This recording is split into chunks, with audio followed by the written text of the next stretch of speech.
thank you. How are you? I am doing great. Thank you. Firstly, thank you so much for doing this. All of us from Rao's Educational Institutions, we want to thank you for doing this. And it is great that you're spending some time. I know I've been trying to get your time for like the past 2 weeks. I've been bothering you for this time.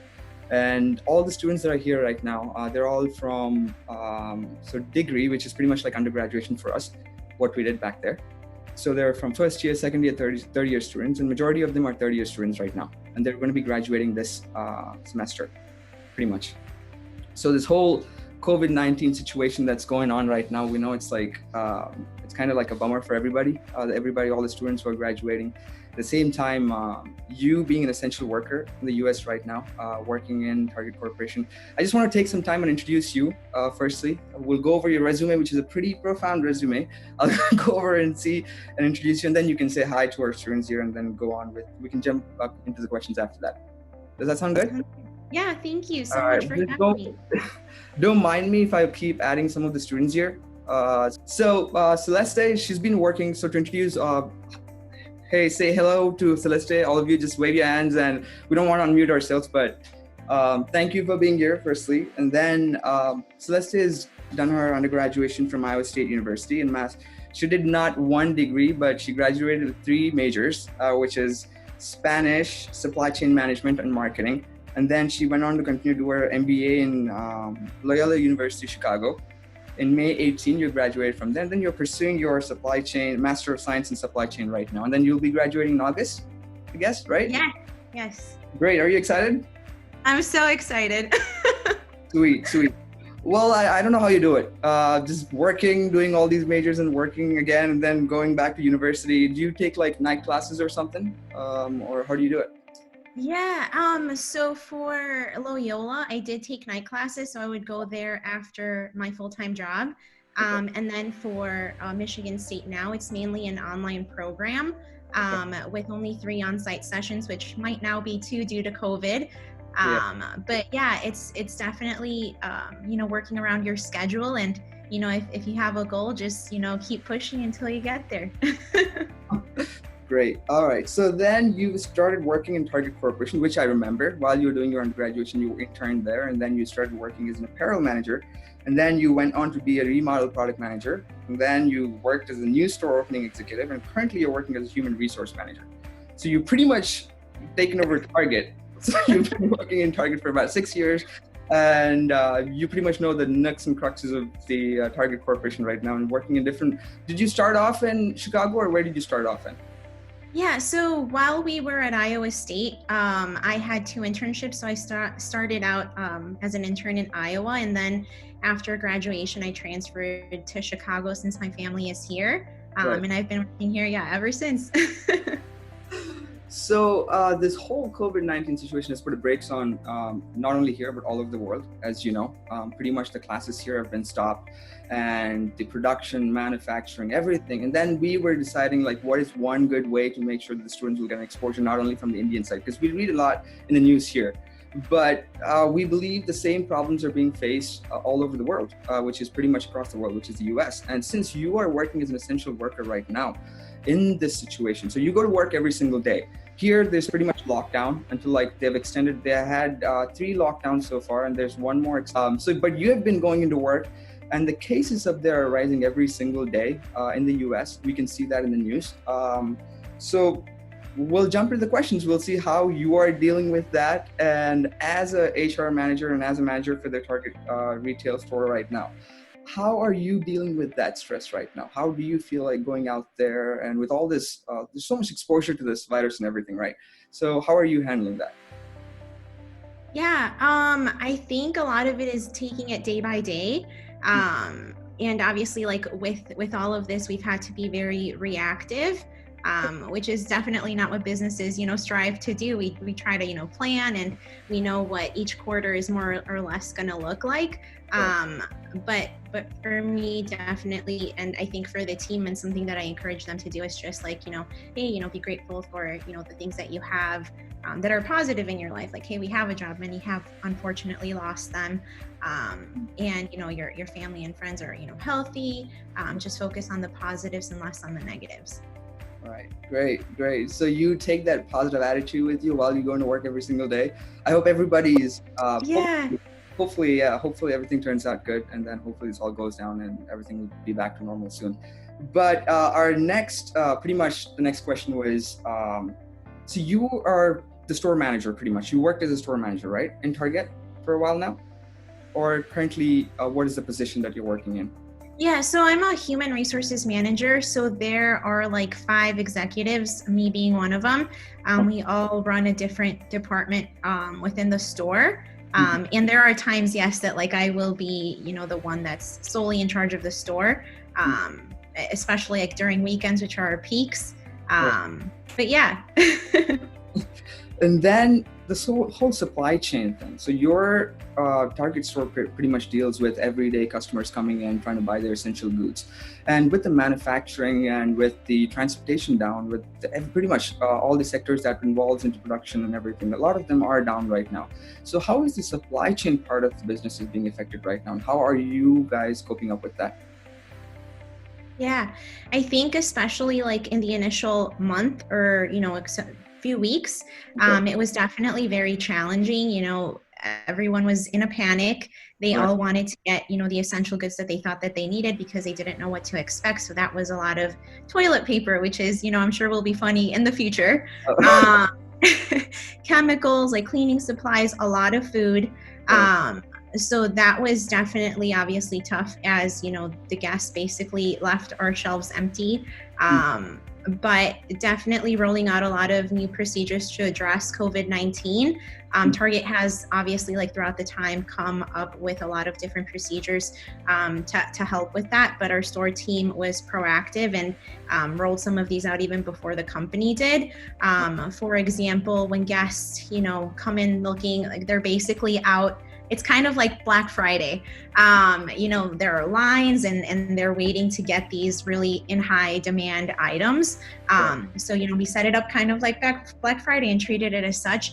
Stanchions, making sure that we know what is available, what we have received in the trucks for the day, and letting the guests know like, hey, like we have, toilet paper, we don't have hand sanitizer, which we did not, and we still really aren't receiving as much.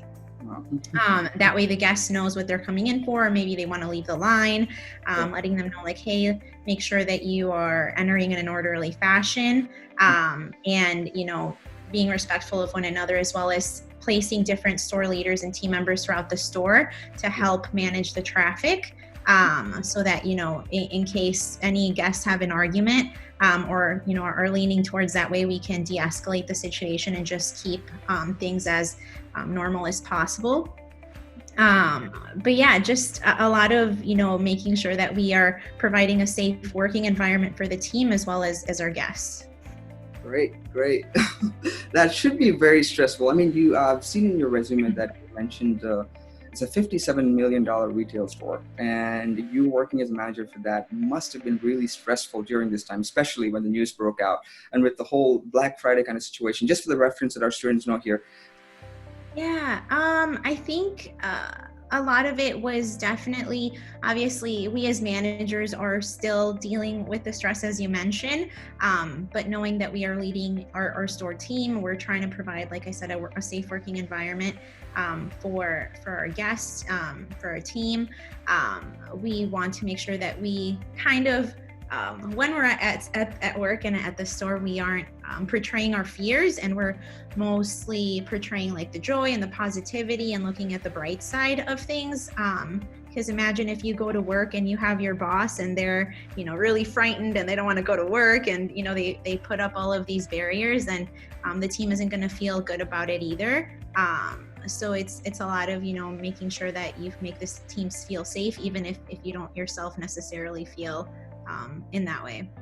Right. Yeah, that's like being in that management position here for us as well, to make sure that all the employees here are feeling safe at the same time, with the whole unemployment thing and not knowing the uncertainty of the future. So we don't know what the revenues are going to be like, or what the financials are going to be like in the next quarters that are going to come in. and just making sure that we are giving that sense of safe environment to the employees and just letting them know that, okay, you are in safe hands. That is a big challenge for us as managers right now, just because it's so uncertain what's going to happen in the future. So the same thing over there. I'm sure a lot of employees are worried about that too. But the people who work under you, pretty much about their job security, or if they're going to have jobs after this whole situation. So how are you dealing with that? Or did you have any situation where you had to, I know it's a sad thing to hear, but if you had to fire anybody or if you had to lay off anybody, and then was there any kind of situation like that? I know it's essential goods, pretty much Target Corporation, and you have your business and everything, but how are you dealing with that with the employees, those who are scared for it? So fortunately for what I've seen in Target, they've actually done a really great job of handling the situation and being really, as I said, reactive, but at the same time taking really good care of the team. So I fortunately not have had to do any of that. I've actually been very understanding, and that was my role too, and has been throughout this whole pandemic of, if the team, for example, any team members come to me and they're like, hey, Celeste, I'm like really afraid, and we have had positive cases at our location where, they've tested positive. I've had up to 5 at my location. I know another one a few miles down from me had like 10, which is crazy. But the more cases that you have at your location, the more scared the team is. Right. So we just have to, be that person that is understanding, and if they wish to be off work for a week, 2 weeks, a month, we accommodate that. Target has had programs come out with that help certain groups of team members. So for example, if they're over 65, Right. have any health condition, they're pregnant, for 30 days they do get paid, even if they are not at work. So that's been pretty great. And even if they don't qualify for any of these, I can approve unpaid time off, and then maybe apply their vacation time or sick time, just so that they, feel safe again, and feel like, they're taking care of themselves physically as well as mentally, because a lot of the times I feel like the mental piece is really something. Yeah. But for the team members that are left at the store, we have definitely taken all of the precautions that we can. For example, making sure that we are supplied with gloves, with masks, with hand sanitizer that maybe the guests don't buy, but as soon as it comes off the truck, I take it for the team so that my team feels safe when they're working. And also, obviously, with a lot of team members being gone, I had more than 70 at a store that has like 200 plus team members go on leave.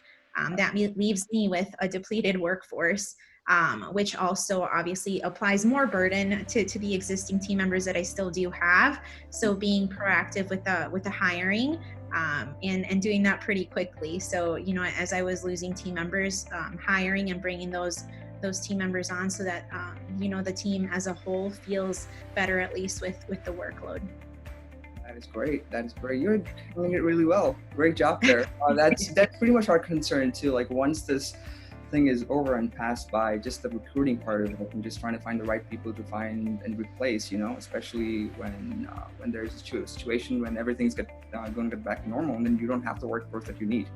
And you being able to do that in this situation right now, that's great. That's amazing what you're doing. And with that, so the next question is pretty much, there's going to be like a lot of customers who come into your store and they don't find what they need, especially like you talked about it a little bit already, but then we wanted to go into some situations like what kind of, just because these students are training for different kinds of roles that they're going to be getting into after they graduate.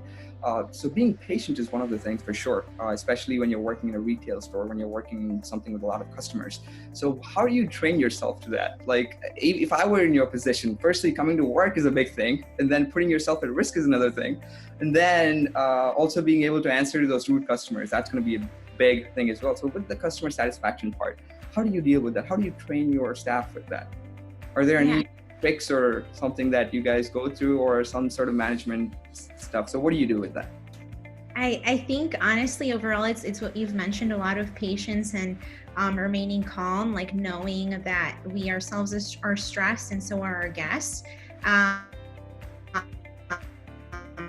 That's a big bit like a mindset. And even, when guests are unhappy, we try to remain that sense of, calm and normalcy, and letting them know, what we have in store, and maybe offering a similar alternative if there is one. Like, for example, they come in looking for a certain detergent or hand soap, and maybe we don't have it, then maybe we have something else that could work. Or for example, with the hand sanitizer that we really were not receiving in our daily trucks, maybe the ingredients to make their own hand sanitizer at home.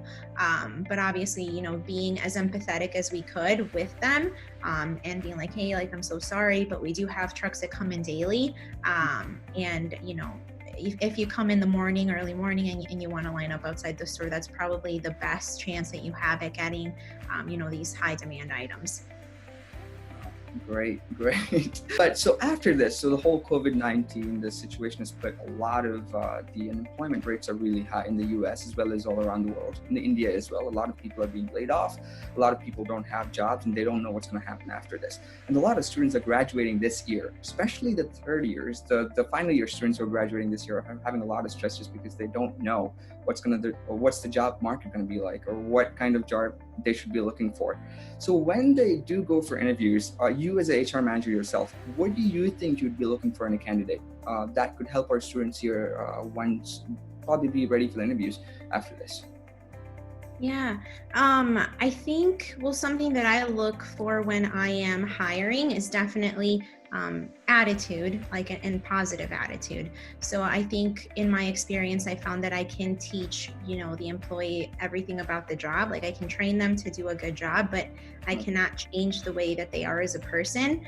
So if you, come in with, a great attitude, and you work really hard and push yourself to do, what's gonna be right, then that's definitely, something that I look for when I'm staffing. But obviously, like you said, these are uncertain times, and unemployment is high. So I think a lot of it is, continuing to, look for a job, add to your resume as much as you can, and maybe also being open to the idea that maybe you're not going to find a job in exactly the field that you went to school for, but maybe you can apply those soft skills to a job that could be translatable later on when the job market, is in a better place. So I think that you're showing your employers that you are adjusting to a challenging situation can make your application more competitive. And it can definitely boost your resume and help you out when you're applying for jobs at a later time. Great. So basically, they have to be open to options. Just containing themselves to one particular field that they want to go into, maybe that's not going to work out after this. Being able to adapt and trying to look at job openings in different sectors and trying to see which best fits them and trying to go and hit it. That's great advice. Thank you so much, Celeste, for giving a lot of good advices to our students here.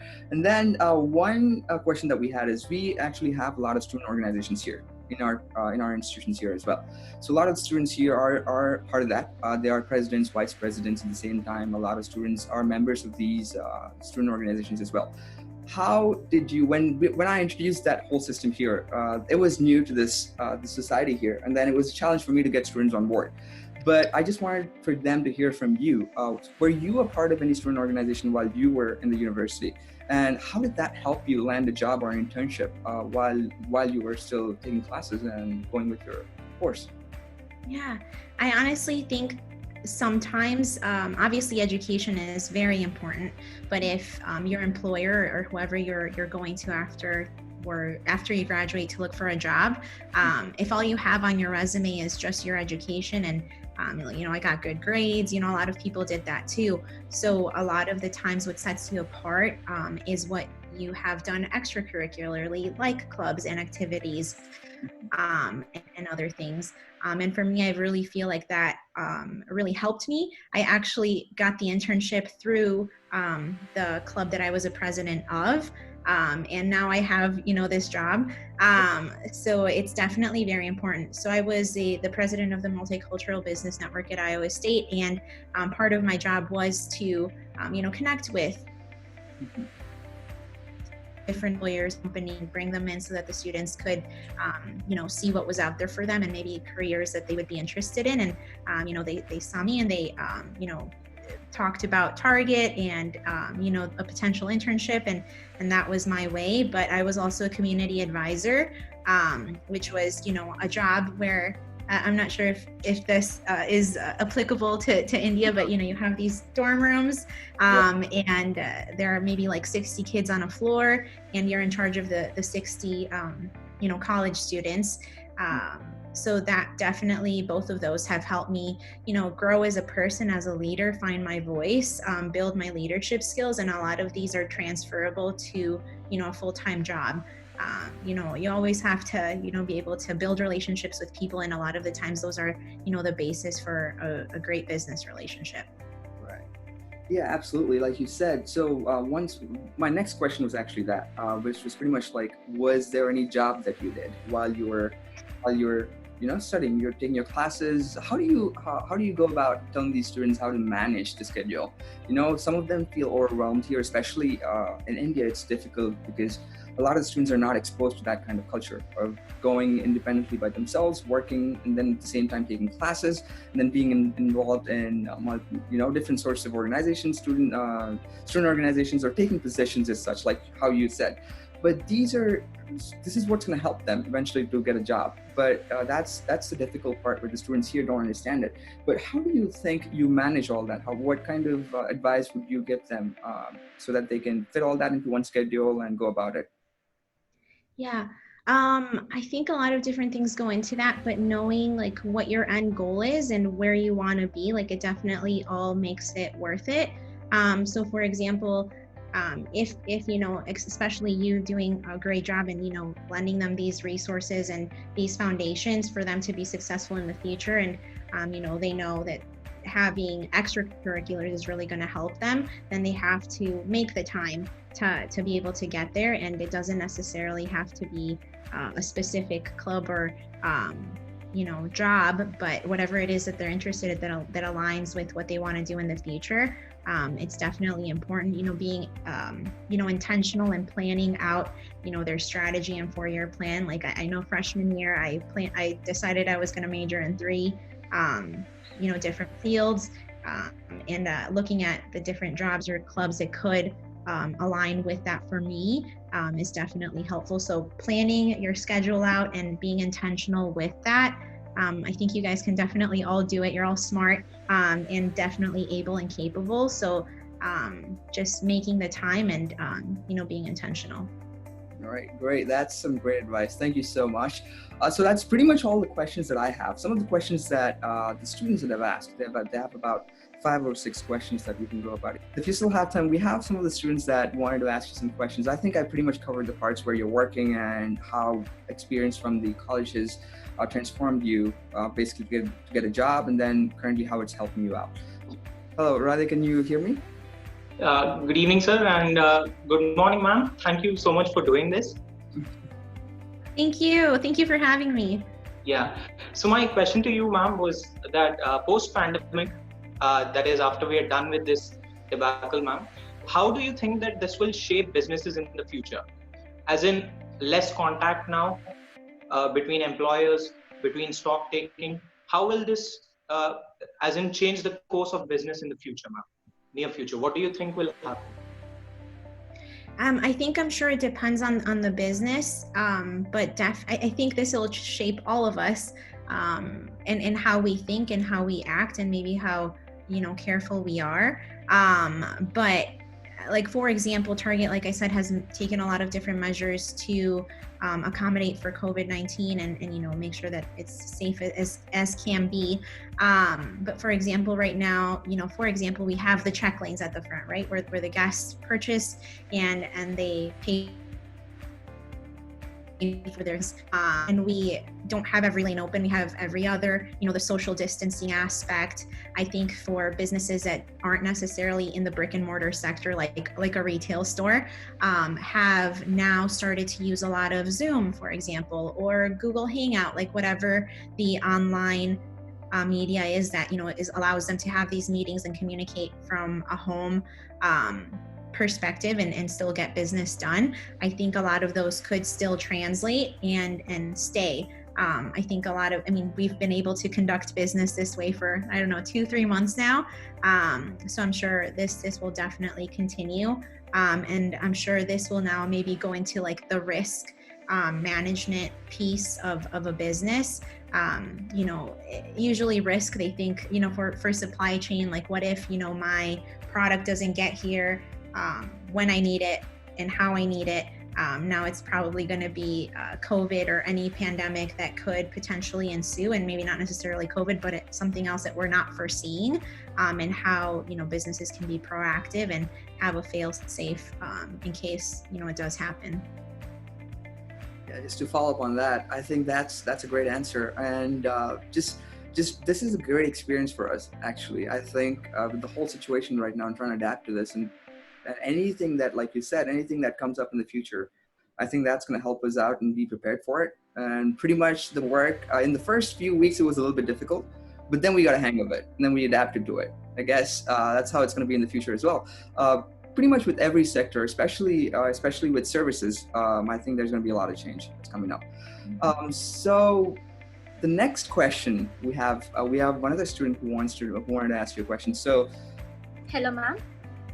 Hi. Hi, how are you doing, ma'am? Doing well, thank you so much. How about yourself? I'm fine, doing pretty much good. Thank you. So most of the students are graduating soon in this meeting present. So what are some of the tips you want to give them about their jobs while they're looking forward for jobs? Yeah. So any suggestions? Yeah, I think I mentioned a little bit of this prior, but not giving up. I think a lot of the times, especially during something like this that no one could have foreseen, I think you just have to persevere and push through. Don't get discouraged if you don't get a job right after you graduate, or, a month or two after. You just have to keep trying. And even if it's not necessarily the job market that you were hoping to go into and what your background is in, you can still apply, the skills that you do have and continue to build your resume, especially, once the job market does come back up again. You'll be, showing that employer that, like, hey, I didn't just sit at home. I didn't just, crawl up in a little ball and cry. I definitely was proactive, and I continue to, apply myself and, push forward. And I think too, even if it's not for like the job piece and you're not getting, like I said, the job that you want, continue to learn and grow. And, you could do some research or some reading on, things that are going on in the world, and, how you can make your skill set really apply to the job force. Great. Thank you so much, Celeste. Two questions. So, Jaya, are you ready? I have unmuted you. So, here you go. Hello. Yep. Hi. Hello, ma'am. How are you doing, ma'am? I'm doing well. Yourself? I'm fine, ma'am. Thank you. My question to you is that what do you see as the real value of having a degree on supply chain management? Like you have been HR manager at this current situation. What do you see as the real value of being a supply chain manager? Yeah. Or having that degree? Yeah. Yeah, definitely different if you think about, HR and supply chain. But I really do think, like, for example, business, if you're majoring in business, usually you're asked to take a variety of courses for accounting and economics. So all of these bases that you necessarily won't use if you're going into HR really do make you be well-rounded for, whatever business that you are in. Because, for example, if you think, John Deere or Cargill or, Target, like, there are so many different pieces of the business that have to come together, that, understanding where someone else, like, for example, I'm HR and I have finance on the other side, understanding where, that person is coming from, and being able to find, like, the best resolution is always really helpful. So for example, for me, being an HR manager, I I have a peer that runs, the trucks, and he runs the sales floor, and flexible fulfillment, which is online ordering, has become even more popular than ever, with people not really leaving their homes and just ordering online. And we have to, pick it at the store, and they either come and drive or we ship it to their home. So understanding, what his needs are for the supply chain piece of our business. So for example, if he has a 2,200 piece truck one day and he only has like 5 team members to unload the truck and push it, that's definitely not enough, because obviously those are too many pieces for, those 5 team members to be able to push out. So understanding like his perspective and how, it really does affect him if he doesn't have the right amount of people, or if the training piece isn't where it should be. So for example, sometimes even as HR, I help out on the sales floor.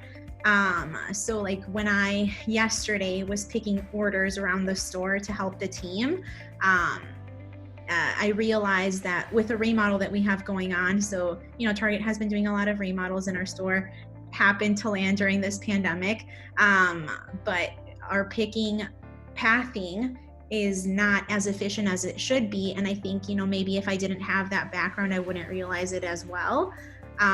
So, in supply chain, a lot of the times is being proactive and productive and using your time as best as you can. So if if you're taking more steps than you should, you're definitely not getting your money's worth. And things could be, made better and more logistically efficient. So if I'm over in market and it takes me across the store to toys, and then it takes me back over to chemicals, that's definitely not what we want to do. So, troubleshooting that up to headquarters. So I think, like I said, even if you don't have the job that you want, it definitely does help you be more well-rounded and understand, where the business is as a whole and where you need to get to. That's actually wonderfully said. So basically, like you're saying, a lot of times I realize that too, like what we learn from college doesn't really reflect on work. So you learn a lot of things that you learn while you're working. So essentially, you don't have to be worried about, as long as you're doing well in your subjects or whatever courses that you're taking while you're in college. I think what you have to understand is these are just the basics of what you will be doing while you go to work. Because you could be hit with something completely different, completely out of the box, and then it wouldn't even be related to what you have learned. But somewhere the things that you have picked over the course of 4 years or whatever you have learned, these little bits and pieces is what's going to connect all of them in the end. So that's one thing that's one thing that we realized, that, okay, after 4 years of college and 2 years of extra masters or whatever, and then you're like, okay, I'm doing something I'm not completely learned what I've learned in the 6 years. But then essentially this is what's preparing you for that. So it doesn't have to matter. So what you're taking in your classes, you can jump completely into different things. So I did my finance, and here I'm not doing accounting work or finance work. I'm pretty much doing something that's completely different. So you don't have to worry about picking which stream you want to go into. You can do completely like Celeste said. First, you started off with supply chain, and then now you're working in HR. And I'm sure you worked as a store asset remodel, a new store operator too, or a new store opening position. So I guess it's just like you learn as you get into the job more than what you've learned before your job. Great. All right, that's a great question. So we have much. What are some things that they would want to put on their resume since they're going to be graduating soon? How can they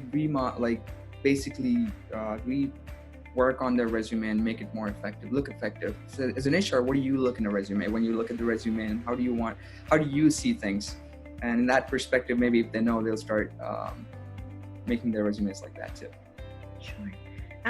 So resumes are often our first impression to a hiring manager. Many times we haven't met them before, so they have this piece of paper in front of them, and that's kind of how they get to know us. And so we want to put, your best foot forward. Think of experiences and qualifications and choose examples that really highlight what you think you excel at, and make you be a well-rounded candidate. Then looking at the job description that you're applying for can definitely be helpful, and going back to your resume and making small edits to tailor it to make you a good fit for the job that you're looking for is definitely, I think, going to be really helpful. But yeah, I think it's a lot of it's not necessarily, it has to have, I guess, some personality and some things that you have yourself done and the results. So it's kind of like an interview question. It's like, what was the situation? What was your behavior and what was the outcome? Is how you want to tailor each bullet as you are writing your resume. Because really that's how the hiring manager is going to be able to see what you can bring to the table. Because if you just, set up a situation and you don't tell them what you did or, what you achieved with your actions, that doesn't really tell them anything. So they might just, go to the next resume. But I think that can definitely, help set you apart.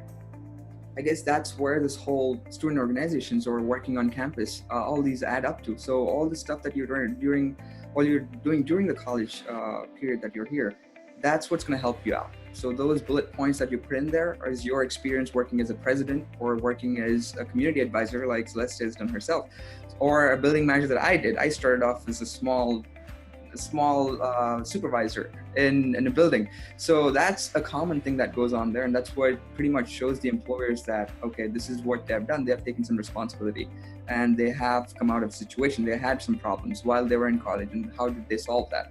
So that's what you want to put on your resume. So we have one more. All right, go ahead. Shailaja, I've unmuted you. Go ahead and ask the question. Good evening, sir. Good morning, ma'am. First of all, I want to thank you for sharing such a valuable information with us. Ma'am, here actually I have a question. As a HR, what do you usually look in a candidate?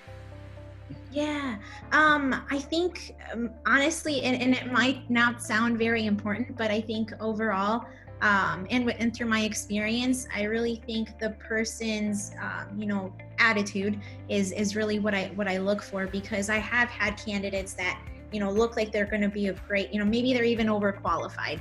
Maybe they've had managerial positions and they're applying for a team member position. And so they have everything that, would point to them being a really good worker.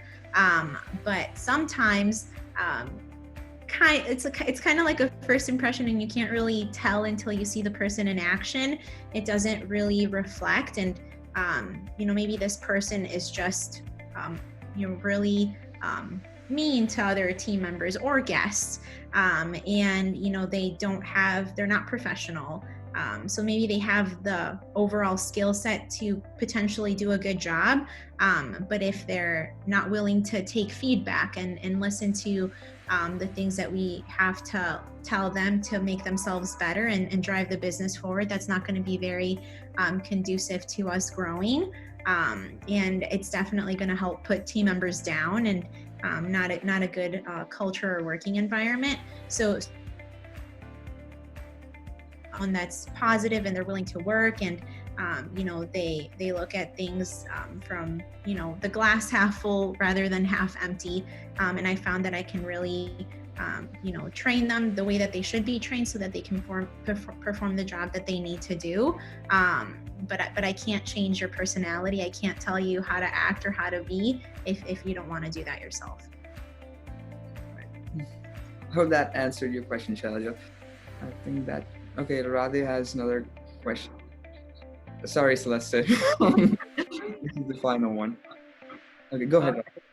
So ma'am, my question was, as the position gives you power, as a leader, as an HR, you already have inherent power with you. How do you make that power come to practice, ma'am? My question is, how do you make people listen to others? Is it by virtue of your position, or is it by virtue of your actions, ma'am? I think it's a little bit of both. Like you said, being HR does give me maybe more authority than others in the store. But I think people won't listen to you unless they respect you. So I think that's a big part of it. So showing, that you are a team player and that you do care about them, and you're going to do what's best for them and the business. And sometimes a certain team member may not feel like they're being taken care of, but being able to explain that to them, and them feeling like they can come to you and talk to you about the things that do concern them, I think is really important. I think a lot of people can get things done through fear, But that's definitely not my style and not the way that I, want to work with people. So like I mentioned before, I do work on the sales floor sometimes. And I think especially in my line of work and being in retail, that's really what others value. So like the majority of my team is on the sales floor. They work, if it's the truck, if it's being a cashier, if it's doing flex, picking orders throughout the store. So I want to make sure that they know that if I'm asking them to do something, I'm willing to do it too. And I think that really does, help me if I do need to drive something forward. And same for my peers. I will help them out, but then definitely they have to, pull their weight and help me when I need it. Great. Like you said, I guess it's more about work, and pretty much your title is not going to entitle you to that. Essentially, what's going to happen is pretty much everyone judging you unless you do your work. That's when you actually deserve that respect. I guess that's every field that you work at. It's a great question, Radha. I guess that's about it. We are about 45 minutes. That's the time for promise you. Thank you so much, Celeste. On behalf of Dallas Education Institutions, which is an institute I work for, same time, all the students here and all the staff members, all the faculty members, I owe you time for doing this. Thank you so much. A lot, and I'll catch up with you soon after this. Okay? Thank you so much, guys, for having me. And you guys have great questions. And definitely, I think what Siva is doing here with bringing different guest speakers throughout different work industries is really valuable. Something that I look for even now. It's really important to know what's going on in the world and how you can put yourself in there and apply yourself. So thank you, Siva, and thank you guys for having me. We are honored to have you here. You're a profound. But this is the first series. So we started the series this year since we wanted to adapt to it and we wanted to get out there and do some work even while we're in quarantining and we're still, isolated here. But you are our first speaker. Wonderful job. Thank you so much. You're so valuable. The information that you've given us is profound. And thank you so much. Hopefully we'll have you another time. Yeah, definitely. Thank you so much, guys. I don't want to kill more of your time, but anyways, thank you so much, Celeste. Have a wonderful day. You too, guys. I'll talk to you soon. Bye-bye. Bye.